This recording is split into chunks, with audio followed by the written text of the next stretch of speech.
1.5 वर्षांची चिमुकली आणि 10 मिनिटात 100 मीटर पोहणं ऐकायला अशक्य वाटतंय, पण कोकणातील या छोट्या जलपरीनं ते खरंच करून दाखवलं आहे. रत्नागिरीच्या वेदा सरफरेचं नाव आज संपूर्ण देशभर चर्चेत आहे, कारण ती भारताची सर्वात लहान जलतरणपटू ठरली आहे आणि याची अधिकृत नोंद इंडियन बुक ऑफ रेकॉर्ड्समध्ये सुद्धा झाली आहे. हा प्रवास सुरू झाला जेव्हा वेदा फक्त 9 महिन्यांची होती.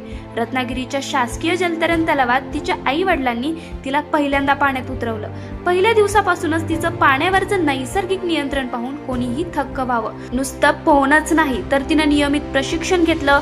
पाण्यातील बॅलन्स, श्वासावरील कंट्रोल आणि सततचा स्टॅमिना हे सगळं एवढ्या लहान वयात शिकणं हीच तिची खरी कमाल आहे.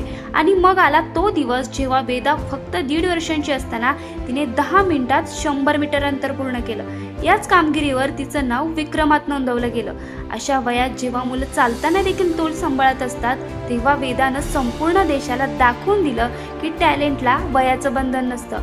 म्हणून कोकणात वाढलेली ही छोटी जलपरी आज महाराष्ट्राचा आणि भारताचा अभिमान ठरली आहे.